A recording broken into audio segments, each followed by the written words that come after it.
Fidèles téléspectateurs de la Belle Télévision, bonsoir et merci de me retrouver dans ce nouveau numéro de Tête à Tête.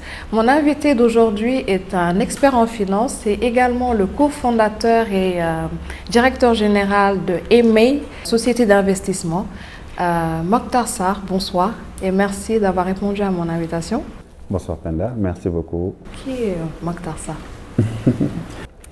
En quelques mots, je suis un Sénégalais, mais j'aime bien qu'on me décrit comme panafricain. Ça, c'est indéniable. Mais j'ai mes origines dans le nord du Sénégal, précisément à Guendar, Saint-Lusien, et puis du côté maternel, je suis de Diourbel, pur Baol-Baol, ensemble. Je suis un enfant du Sénégal où j'ai fait tout mon parcours académique avant de rejoindre la France pour mes classes prépa. Donc, si vous voulez, je suis vraiment un pur produit des profondeurs du Sénégal, mais aussi des profondeurs de Dakar, de la banlieue, puis du lycée Lamine Gueye où j'ai eu mon baccalauréat en 1997, poursuivi des classes prépa HEC à ISM sur la promo 97 avant de continuer mon parcours académique en France en école de commerce sanctionné par un master en asset management et salle de marché. Plus tard, effectivement, donc j'ai démarré ma carrière un peu entre le Sénégal et la France, si vous voulez, un peu avec Sonatel en 2001, mais aussi plus tard en France en 2002. Bien étant étudiant, j'étais en alternance. Mais il est vrai que ce son panafricain dont je parle assez souvent a pris le dessus sur beaucoup de choses. Vous avez fait le tour des sous-régions, de la sous-région? Oui, plus tard même. Mais il était clair que je n'étais pas fait pour l'Europe. Ça, c'était un acquis. Donc, 2002-2001, dès que j'ai fini, j'ai ressenti ce besoin de rentrer, malgré toutes les propositions qui étaient sur la table. C'était une année particulièrement difficile. Si on se rappelle bien, c'était la crise Enron, Mebicom, où vraiment tout était gelé en finance de marché. C'était très compliqué. Mais je pense que j'avais fait le bon choix en rentrant et puis en faisant une orientation stratégique de ma carrière pour quitter tout ce qui était expertise salle de marché et redescendre dans la banque traditionnelle. Donc j'ai démarré à la BNP Paribas à Paris pour rejoindre la filiale au niveau de Dakar, mais pour faire carrément quelque chose de totalement différent. La filiale de Dakar, c'est bien la B6? Tout à fait, avec la B6, avec Chamadou Kane qui était mon DG et qui a beaucoup participé à ce retour. Donc c'était le début d'une aventure au niveau des multinationales. Sur la B6, un parcours bancaire où on a beaucoup appris, parce qu'on a l'habitude de dire qu'à la B6, c'est une grande école, on apprend énormément. Et j'avoue que j'ai beaucoup appris personnellement de ce parcours qui a forgé et qui a défini beaucoup de choses plus tard dans ce que j'étais en train de faire, dans ma carrière. Par la suite, j'ai quitté la B6, le secteur bancaire, pour retourner dans le secteur financier en m'occupant de toute la partie trésorerie du groupe SOPAF, Shell Oil Product Africa, pendant un peu moins de 2 ans.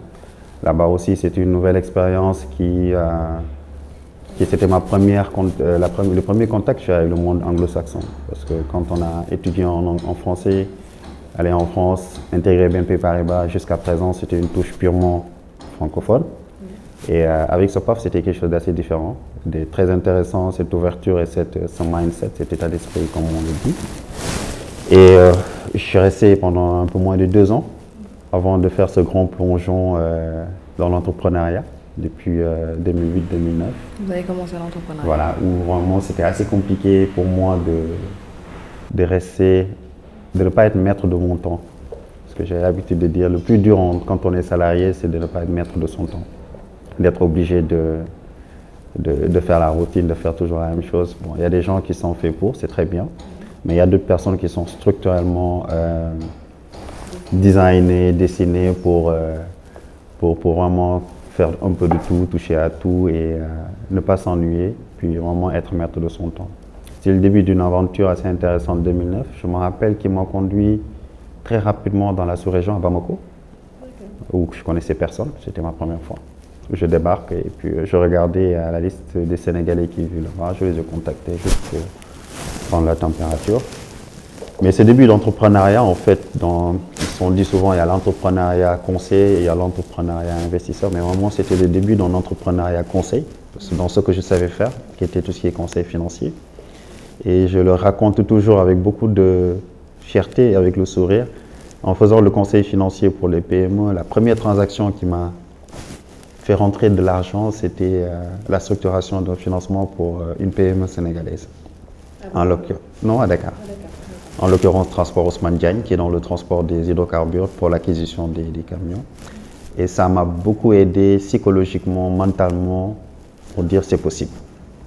Que c'était possible de se lancer dans l'entrepreneuriat. C'est très dur, il ne faut pas se leurrer, mais de réaliser de belles choses tout en créant en fait cette joie, ce bénéfice partagé avec un écosystème acteur de développement car créant des emplois. Et de là, je pense que j'ai continué toute l'activité conseil financier qui m'a amené au Niger sous le régime Tandian où j'ai beaucoup travaillé aussi dans le conseil des PME entre Dakar et Niger jusqu'à rejoindre plus tard avec un ami qui est dans les télécoms, Nex, où j'ai travaillé avec mon co-disciple Mohamed sur le département Corporate Finance et tout ce qui est développement dans la sous-région. Et là, vraiment, c'était un boulevard pour moi. Et je pense que j'étais toujours entre deux avions, toujours entre Bangui, Gabon, Bamako, Niger, qui m'a permis de découvrir en fait ce gros village africain qu'on appelle continent, mais qui n'est en réalité que le Sénégal sous une autre forme. Ou bien que ce soit à Brazzaville, que ce soit à Abidjan, que ce soit à Conakry, on retrouvait pratiquement les mêmes cultures, cette même envie de faire bouger les choses, mais aussi les mêmes contraintes et les mêmes obstacles en fait qu'on trouve au Sénégal. D'accord. J'ai travaillé dans cet entrepreneuriat africain jusqu'en 2010-2011, avant de sortir du continent complètement, rejoindre Dubaï, parce qu'apparemment c'était vraiment la ville qui émergeait. Et naturellement, j'ai repris aussi les mêmes ce métier, toujours dans l'investissement, mais le volet conseil. Donc très rapidement, sur Dubaï, j'étais cofondateur du cabinet Al-Karama Investment Group, qui faisait ce qu'on appelle du Transaction Advisory Services, conseil en investissement sur les hauts de bilan, accompagner les grandes entreprises. Et là, vraiment, l'évolution, personnellement, c'était en termes de taille. On ne parlait plus de PME, mais on parlait quand même de grosses entreprises multinationales australiennes principalement, qui sont listées sur la bourse ASX, de grosses entreprises africaines qui sont basées à Abidjan dans le secteur des télécoms, où j'ai eu la chance et le privilège de les conseiller sur des opérations stratégiques, soit des levées de fonds, soit de fusion, acquisition, soit des IPO sur Londres. Et ça m'a beaucoup aidé pour voir le continent différemment. Parce que quand on a un dossier d'investissement d'une grande entreprise multinationale basée en Australie ou bien basée à Paris, qui regarde l'Afrique d'un certain œil et qu'on a accès à toute la documentation, forcément en tant qu'Africain, ça change notre... Là, on n'est plus dans... On rentre petit à petit dans l'action. On regarde qu'est-ce qui est en train de se passer dans nos États en termes d'opportunités et de voir comment les gens structurent leur modèle. Notamment aider les PME aujourd'hui à se développer tout en les finançant. Les PME, les grandes entreprises, les entrepreneurs, les startups, on est très ouverts. Des fois, on discute pour remettre même en cause cette définition en tant qu'investisseur parce qu'on est plus un entrepreneur qu'autre chose. Entrepreneur dans le sens où on a voulu casser carrément les règles qui faisaient qu'aujourd'hui, en matière d'investissement, il y avait toute une procédure qui prenait pratiquement 1 an, 2 ans, qui faisait expirer les gens. On misait sur les personnes. Avec toute l'expertise qu'on avait derrière, on s'était dit on va investir. Mais cette déclinaison en fait d'investissement est arrivée plus disons 1 an après. Parce que 2016, quand on a commencé, on s'est lancé dans une transaction extrêmement osée, qui était la reprise de la SOCAS. Qui est, vous pouvez rappeler? Qui est la première une de transformation de la tomate dans le Nord. De transformation de la tomate dans le Nord. Et qui a des unités sur Dagana et sur Savoie. Qui est là, en fait, si vous voulez, en tant que pilier dans le Nord, parce que tout simplement structure toute la chaîne, en fait, de la tomate. Et très rapidement, c'est à peu près, disons, 15 000 ménages qui dépendent de cette unité, qui a connu beaucoup de difficultés par la suite, en 2012-2013, avec les importations, mais aussi des soucis dont on passe, et qui était pratiquement à l'agonie avec la sortie souhaitée des actionnaires français. Et c'était, si vous voulez, notre première transaction extrêmement osée, de dire qu'on se portait repreneur. Et non, c'était très compliqué, une très belle leçon. Ça a pris du temps. Déjà, quand on arrive sur la place et on voit une mastodonte comme ça, personne n'osait y toucher. Et on est les premiers et les seuls, je pense, à ce jour, à avoir eu une lettre d'accord de reprise exclusif, d'avoir mené une due diligence sur la boîte et jusqu'au moment de finaliser. C'est à ce moment où il y a eu quelques difficultés qui, par la suite, n'ont pas fait aboutir la transaction. Mais ça a été une très belle leçon pour nous, mais aussi une grosse empreinte qu'on a posée sur la place, comme quoi on n'était pas là pour jouer de second couteau, mais on était là vraiment pour jouer un rôle extrêmement important dans nos économies. Tirer les gens à reprendre des activités qui marchent bien, c'est vraiment l'investissement dans le top. Mais plus tard, dérouler toutes ces stratégies de build-up, d'accompagner les PME, les startups à croître, mais aussi à se solidifier. C'est ça qui a amené la naissance de M&A Ventures, notre premier véhicule dédié aux PME PMI en 2017, soit un an à peu près plus après qu'on ait lancé M&A Capital. Justement, je voulais qu'on revienne dessus. On a dit de toujours que les PME représentent aujourd'hui 80% de l'économie des pays africains. Le chiffre est-il exact? Et comment se passe aujourd'hui le financement justement des PME? Qu'est-ce que vous faites pour leur apporter ces financements? Passer par les banques? Quelles sont les stratégies, les outils que vous mettez en place pour les accompagner? Si on se réfère un peu sur les dernières statistiques de l'Agence des statistiques Sénégal, ils étaient en train de parler d'un taux qui tourne à peu près de 99,7. 99,7 avec 0,3% d'entreprises qui sont des grandes entreprises. Mais dans ce pool de 97,7, on retrouve les entrepreneurs qui représentent la masse la plus critique. On retrouve les très petites entreprises. On retrouve les moyennes entreprises qui forment en fait ce pool que nos gouvernants, que les gens qui décident appellent des PME. Mais 80% sur le Sénégal, je pense qu'on est en train de parler de 80,3 à 80,7 pour les entrepreneurs, à peu près 16 pour les TPE, TPME, carrément très petites et moyennes entreprises. Ça veut dire quelque chose de simple, mais quelque chose d'assez profond. Ça veut dire qu'en fait, on est en train de vivre en fait un changement de mentalité dans ce pays qui a été bâti sur le fonctionnariat, qui a été bâti sur l'employabilité. Où pour exister, en fait, il fallait avoir un emploi salarié et que le modèle anglo-saxon qui prônait l'entrepreneuriat et la création de richesses est en train de s'implémenter petit à petit, ce qui est très intéressant et très bien. Et nous l'avons très bien compris. C'est pourquoi en 2017, quand on a lancé M&A Ventures, on l'a lancé de facto avec un portefeuille de 5 entreprises en investissement qui tournaient autour d'1 milliard. Non pas parce que c'était bien, mais encore une fois, c'était pour inspirer. J'insiste beaucoup sur ce mot parce que ce qu'il y a à faire dans nos pays, que ce soit au Sénégal ou ailleurs, c'est énorme. Et une seule personne, une seule entité, un gouvernement ne peut pas le faire. Ce qui est important, c'est de passer des modèles qui marchent et de les vulgariser pour que les autres sachent que c'est possible, on peut le faire. S'agissant des PME, l'État, depuis quand même, disons, c'est pas seulement ce gouvernement, depuis 10 ans, 15 ans, 20 ans, les problématiques reviennent.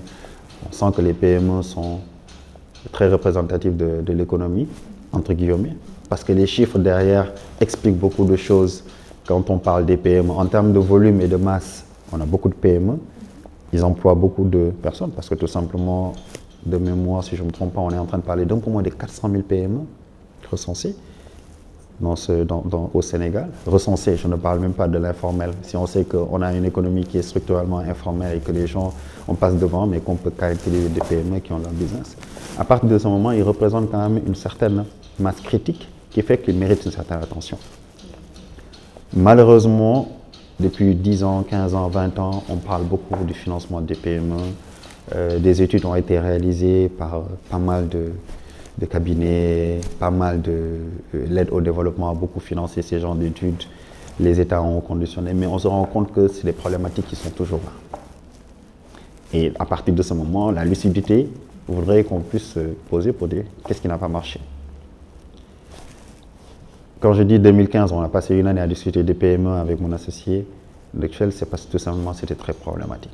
Si on veut vraiment atteindre l'émergence, développer nos pays, développer nos économies, on ne peut pas seulement tirer en fait ce 0,3% de grandes entreprises vers le haut, et contenter en fait cette masse de PME dans une situation où on les nourrit en fait de concepts, où on les nourrit en fait de promesses, mais en réalité, si on regarde leur impact sur cette masse, ne représente pas grand-chose. Quelle est la solution? Qu'est-ce que vous proposez? Quel est le problème d'abord? On parle de problème de financement, mais les PME n'ont pas besoin seulement de financement. Quand je dis PME, j'englobe l'écosystème. Le financement des PME avec tout ce qui tourne, ce n'est pas seulement un problème. Parce que pour demander un financement, il faut avoir déjà un modèle économique. Il faut avoir un marché, un business model. Il faut savoir qu'est-ce que je fais, qu'est-ce que je vends. C'est extrêmement important de s'arrêter 2 secondes. Si les entreprises, les PME sénégalaises ou africaines n'ont pas accès au marché ou n'ont pas de marché en soi-même, si on sort un peu du cadre des marchés publics, il est très difficile de dire comment on les finance. On ne finance pas ex nihilo. On regarde une activité qui marche, quelque chose qui peut marcher, un segment qui est profond, où il y a des opportunités et on les finance.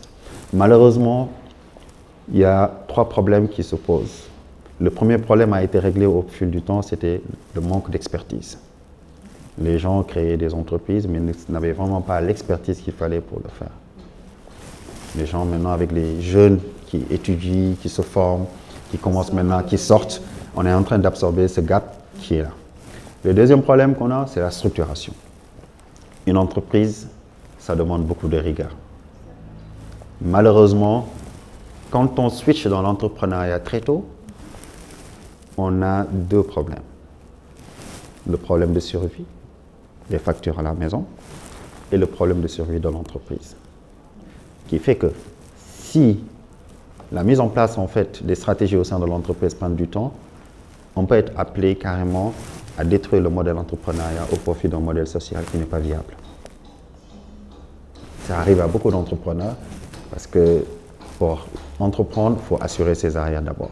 Il faut avoir la tranquillité au niveau du business et surtout avoir l'intégrité du business. Autrement, ce qu'on appelle le détournement d'objectifs, de l'argent qui était dédié à l'entreprise, on l'utilise pour payer des factures. À la fin du mois, on ne peut plus payer, ainsi de suite, ainsi de suite. Le troisième aspect, en fait, est lié à l'accès au marché. Il est petit? Oui, pour les petits, mais aussi, quand on dit petit pour nous, tout est petit. Même le Sénégal est très petit, 14 millions dans 8 ans, ce n'est pas énorme. C'est des marchés très très petits. Donc, quand on revient à une échelle microscopique dans cet environnement déjà petit, ça veut dire qu'on est presque insignifiant. Mais il y a des choses à faire. Il y a des choses à faire, mais en se projetant. Un modèle économique, un business model ne se limite pas à qu'est-ce que je peux faire tout de suite. Mais si je le fais, comment le marché réagit et quelle est la profondeur du marché. Comment je peux escalader géographiquement, mais aussi escalader côté technique. Et puis connaître son client aussi. C'est extrêmement important. Donc il y a vraiment tout un lot de problèmes en fait qu'il faut adresser avant de parler de financement. On parle de cela parce que tout simplement c'est de façon intrinsèque. En tant qu'entrepreneur, on pose nous les limites, mais aussi l'écosystème étatique n'est pas favorable aujourd'hui, si on le dit, à l'émergence en fait d'entrepreneurs, de PME fortes, telles que nous le prenons. De façon plus simple, il faut pousser les PME, il faut les accompagner.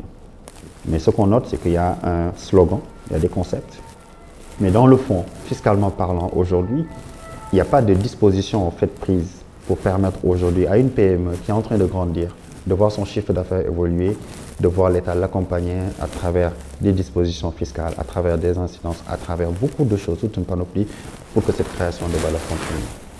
C'est peut-être là en fait où la communication entre les PME, les gouvernements pêche. Parce que quand l'entreprise crée de la valeur, l'État y trouve son compte. Une entreprise qui crée de la valeur, c'est des emplois qui sont créés, c'est du chiffre d'affaires, on a des TVA qui sont prélevés à la source, qu'on reverse à l'État, des emplois qui sont créés, c'est des richesses qui créent en fait de la consommation et il y a vraiment un cercle positif qui est en train de se créer.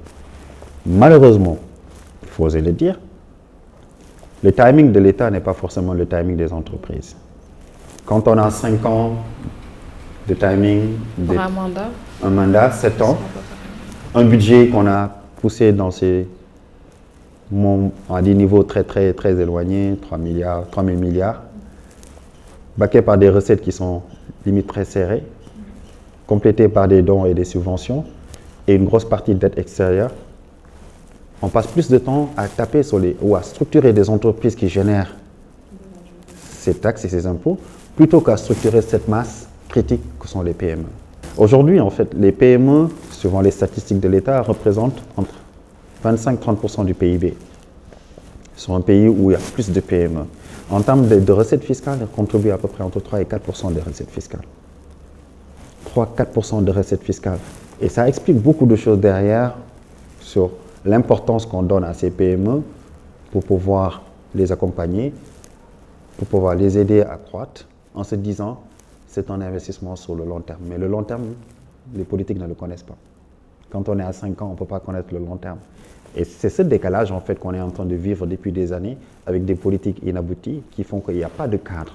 Rien que la loi sur les PME, le cadre réglementaire fixé date de 2008, il a fallu 10 ans pour avoir un premier draft pour la loi des PME qui était passé en Conseil des ministres en octobre 2018. On attend toujours la version finale. Et même cette version soumise, quand on le regarde en tant que professionnel du métier, il y a énormément de défaillances, énormément de choses incomplètes. Parce que la PME, c'est un gros mot, mais à l'intérieur, la PME service, la PME agricole qui fait de la transformation et la PME qui fait de l'importation n'ont pas les mêmes vocations, n'ont pas les mêmes besoins et encore moins les mêmes attentes. Si on ne les différencie pas, ça veut dire qu'on est en train de mettre des choux, des carottes avec une grosse chèvre à l'intérieur, ça ne va pas aboutir. Vous parliez des banques. Elles ont suffisamment confiance aujourd'hui aux PME pour les accompagner globalement dans leurs projets? La logique des banques, c'est une logique carrément capitaliste. On peut leur en vouloir, je vais en revenir, mais on peut aussi les comprendre. Parce que quand il y a des défauts sur la structuration d'un modèle où un entrepreneur, une PME, a un problème d'intégrité sur ses chiffres, sort 3 bilans, 2 bilans, ou carrément ne peut pas donner des prévisions sur 2 ans, 3 ans, ou mais, je dis n'importe quoi, 1 million va demander à la banque 100 millions, il est très très difficile pour une banque qui a une vocation de prêter de l'argent de suivre. Ça, dans leur métier, c'est quelque chose de tout à fait compréhensible. Mais le problème est beaucoup plus profond que ça. Les banques, aujourd'hui, sont détenteurs du service public. On ne se lève pas pour dire « j'ouvre une banque ». Il y a la Banque centrale qui accompagne, qui cadre vraiment ce dispositif. Et une fois qu'on a la licence avec un investissement de 10 milliards, on a des effets de levier qui nous permettent de lever de l'argent, de collecter l'argent de l'épargne, de lever de l'argent au niveau de la Banque centrale à un taux préférentiel, de faire du bon.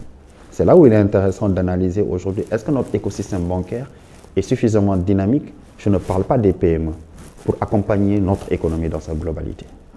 Là, ça devient beaucoup plus complexe. Quand on raisonne macro, on se rend compte que l'impact sur les PME est beaucoup plus grand. Je m'explique très rapidement. Les banques doivent financer l'économie, doivent aussi en tant qu'entreprise générer.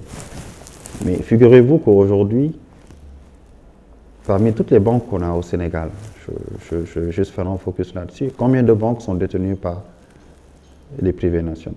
Les privés nationaux, il y en a pratiquement. Si on sort la BNDE, tout le reste sont détenus par soit la France, le Maroc, ainsi de suite, Ecobank. Mais la réglementation bancaire est une réglementation très dynamique, très rigoureuse. Mais derrière, notre sentiment est que c'est une réglementation qui aujourd'hui, ou un dispositif, ne participe pas à l'émergence de nos économies, ne supporte pas les économies en poussant les banques à financer. On dit aux banques des dispositifs prudentiels, c'est très bien.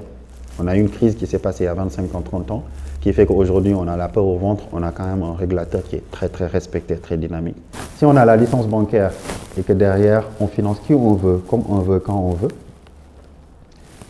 on crée une certaine disparité, surtout au moment où la notion d'entreprise sénégalaise, c'est une notion qui est tronquée. Pour nous, on n'est pas une entreprise sénégalaise, une entreprise détenue à plus de 51% par un non sénégalais. Ce n'est pas du nationalisme, c'est une souveraineté assumée. Une entreprise sénégalaise, dans notre entendement, et ce qu'on souhaiterait, c'est que ce soit une entreprise détenue majoritairement par un Sénégalais et reconnue comme telle. Parce que ce qui est en train de se passer aujourd'hui, une entreprise installée au Sénégal, juridiquement de droit sénégalais, qui est une filiale d'une multinationale, je ne cite pas de nom, française, marocaine, whatever, qui s'installe, mais étant des pays plus structurés et plus avancés que nous en termes d'organisation, on va voir cette entreprise bénéficier de plus d'avantages bancaires parce que tout simplement la banque qui l'accompagne vient du même pays et les actionnaires viennent de ces pays. De manière globale, un petit mot sur le futur de l'écosystème au Sénégal et plus globalement en Afrique. On est très Il se passe quelque chose. Oui, il y a quelque chose d'indéniable. Il faut voir à l'aéroport les entrées, les sorties, voir le taux de remplissage des hôtels. C'est des indicateurs très intéressants pour voir qu'est-ce qui est en train de se passer. Il y a quelque chose d'assez intéressant. Maintenant, Il reste beaucoup à faire encore. il y a beaucoup de choses à faire, mais c'est assez timide et assez peureux ce qui est en train de se passer. Il y a une grosse peur qui se pose sur la place, avec ce sentiment de voir les années à venir devenir des années d'émergence, mais sans les Sénégalais, sans les Africains. C'est un gros risque qu'on court.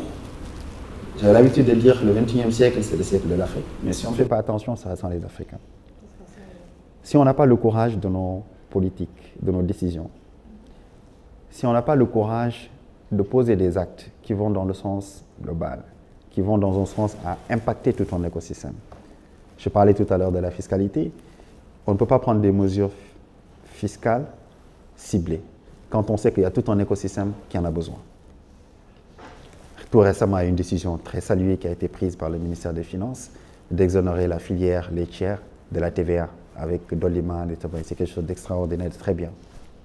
Nous le saluons et nous pensons que c'est dans le sens. Mais ce que nous déplorons, c'est de dire il y a combien d'entreprises comme la LDB qui sont dans la même situation, qui sont en train de structurer des chaînes de valeur, que ce soit dans le secteur à tomate, dans tous les autres secteurs, qui ont besoin de ces mêmes mesures. Si on veut impacter la masse, on ne peut pas utiliser en fait un revolver. Il faut utiliser quelque chose de beaucoup plus large. Et on a besoin de politiques beaucoup plus larges qui impactent l'écosystème dans sa globalité et réfléchir que ce ne soit pas seulement des gens qui ont accès à l'information qui en bénéficient, mais que la PME qui est à Kédougou, qui est à Matam, qui est à Touba, puisse savoir ce qui est en train de se passer et bénéficier des mêmes avantages. On est très confiant par rapport à l'avenir de ces pays, mais on est très prudent aussi. On appelle carrément à ce que des dispositions soient prises, dans le sens à ne pas protéger, mais à faire une discrimination positive en faveur d'un écosystème local, en faveur d'un secteur privé national local. On peut le faire et on doit le faire. Parce que la finalité, ce n'est pas un chiffre d'affaires, encore une fois, c'est de la valeur qui est créée. Et si à la fin de l'année, on se rend compte qu'on a touché seulement des salaires, ça veut dire que l'État sénégalais est même salarié dans son propre pays et que la valeur qui a été créée est remontée dans d'autres horizons. Et c'est le risque qu'on est en train de courir au moment où on a un niveau de dette très très élevé, qu'on ne sait pas encore comment absorber. Et c'est le citoyen sénégalais qui doit le payer. Tout à fait. Merci beaucoup. Cet entretien tire à sa fin. Merci. C'est un à toi. Merci de nous avoir suivis. Je vous donne rendez-vous dans un prochain numéro de Tête à Tête et merci à Glam Style by Mado pour la mise en beauté.